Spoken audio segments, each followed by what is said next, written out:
Welcome back to Learn PHP on Codecademy. We're in the PHP strings and variables section. This is review.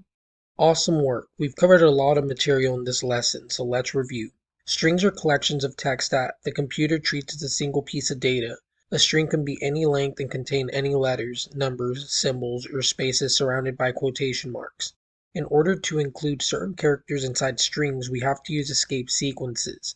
An operator is a character that performs a task in our code. We can use the concatenation operator to combine two strings into one. Variables are a fundamental programming concept which allow us to easily reuse data in our code.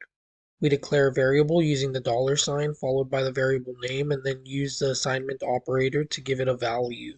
PHP has variable parsing, which allows us to include variables directly in our strings.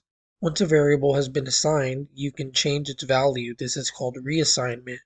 We can create an alias for a variable instead of just a copy using the reference assignment operator. Operations to the right of the assignment operator will be evaluated before assignment takes place.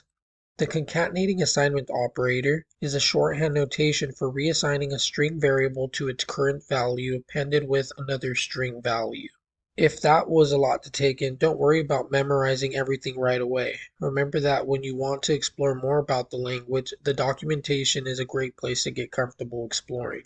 So let's zoom out, let's run this, and here we should begin to understand what is happening. We're echoing these three statements, and we're seeing that here. Hello learner, we hope you enjoyed this lesson. Are you excited? We then have our favorite language variable, which is assigned PHP. We have our message variable assigned favorite language plus the string is by far our favorite language. So we see that here PHP is by far our favorite language. We have message variable, it's yours now too, right? And we echo a new line with message there and a write an extra time there. And we see that it's yours now too, right? Right?